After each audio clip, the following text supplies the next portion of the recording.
We spent a lot of lovely times together and we built a beautiful friendship. Anyone who's thinking about volunteering, my advice would be absolutely do it. Many places will immediately take you on as volunteers because they absolutely love that. But I just get reward from seeing these young people develop, and you can see they're going to grow into great young people, and that's fantastic.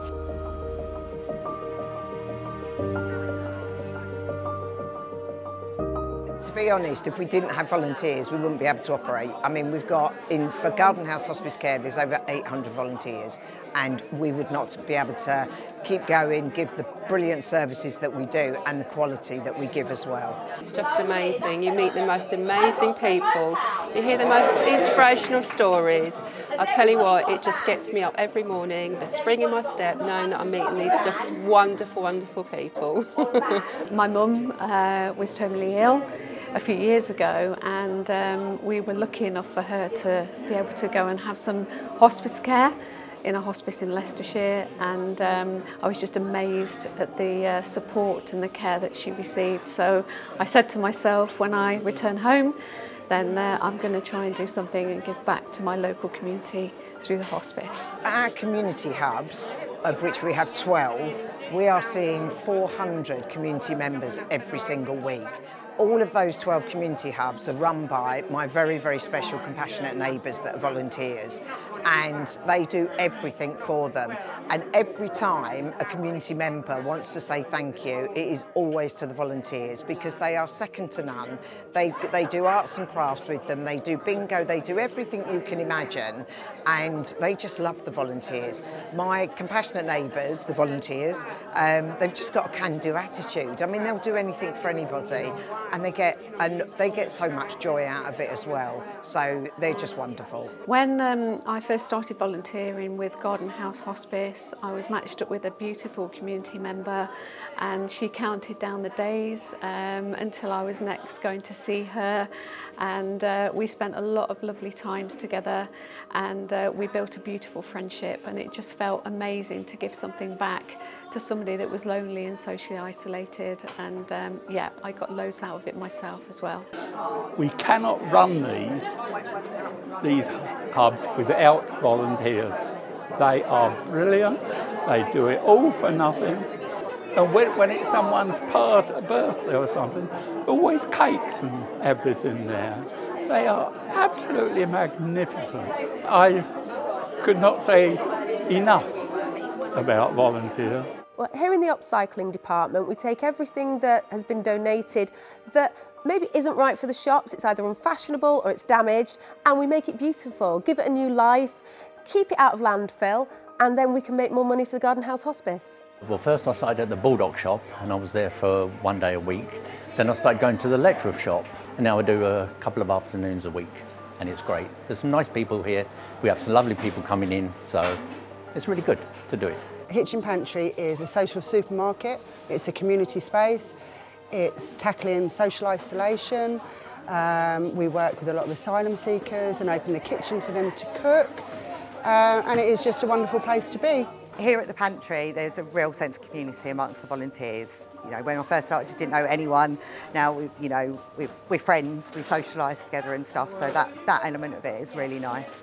But then also the shoppers that come, so a lot of them, I mean, they're from all walks of life, but we do have a fair few asylum seekers who are in hotels where they don't have any cooking facilities, they don't necessarily know many other people, English obviously isn't their first language, so they come here and they talk to us, and we ask them about their lives, and we recommend things for them to do and places for them to go. I love coming here every Friday because it's like a big family. The volunteers are so helpful. We've been coming for about 2.5 months, and it's like a big family. They're so brilliant. They help us because obviously I've got disability problems, so they help me carry things. They help my mum, they help my stepdad, they help everybody, and they're so helpful with the information that they give, and they take you on as part of the family, which is really, really nice at Hitchin Pantry. I came to this country 1 year ago, wanted to settle in here, so and this summer I went to GoVolHerts volunteer fair, and found a pantry. So Hitchin Pantry wouldn't be the pantry without our volunteers. They come from all different walks of life, they have different backgrounds, come from different cultures, and actually they are what makes the pantry. I love volunteering with pantry because it gives me more back. I feel warmth around with these people with whom I have a mutual interests now and goals, I think. So it's a really warm place to be. Anyone who's thinking about volunteering, my advice would be absolutely do it. It's so rewarding, and the relationships that you build with everyone involved is phenomenal. So I love it. My advice for anybody who would like to be a volunteer, just to go there. It's truly rewarding, and you will find a happiness there. The British Schools Museum is home to the last known monitorial schoolroom in the world, and it was set up by volunteers, and it still is run by volunteers. So we can't run without the volunteers. Well, I've been volunteering here for probably about 18 years.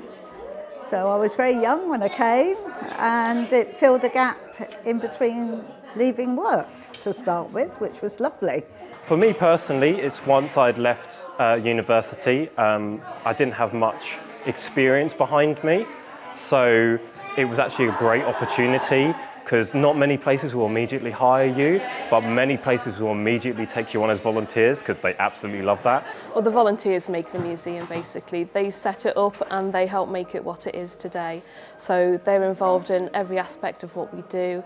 They help with our play cafe, they run our school groups, they guide museum visitors to come along, and they help with our special events. So they really put the heart in the museum. It's a great community. It's a great thing to keep you busy, especially if you are someone who's struggling between leaving uni and finding work. So it keeps you nice and busy and keeps you in a good mentality.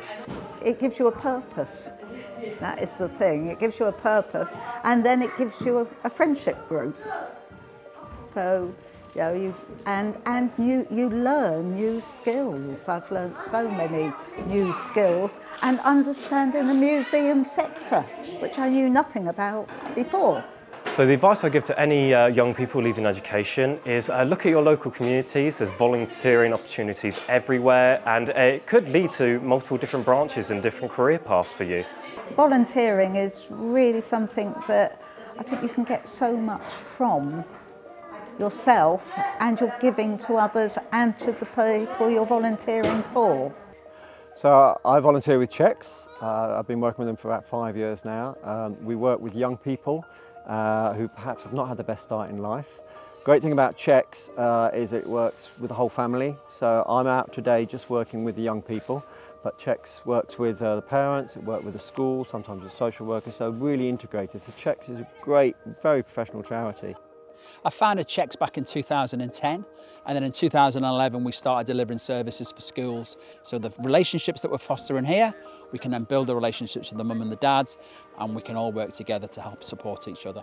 So volunteering with these young people is just so rewarding, because over a series of months we see how they communicate with one another, they do better at school, we get feedback from the schools, even from the families as well. So the parents come back and say how much they've seen them improve.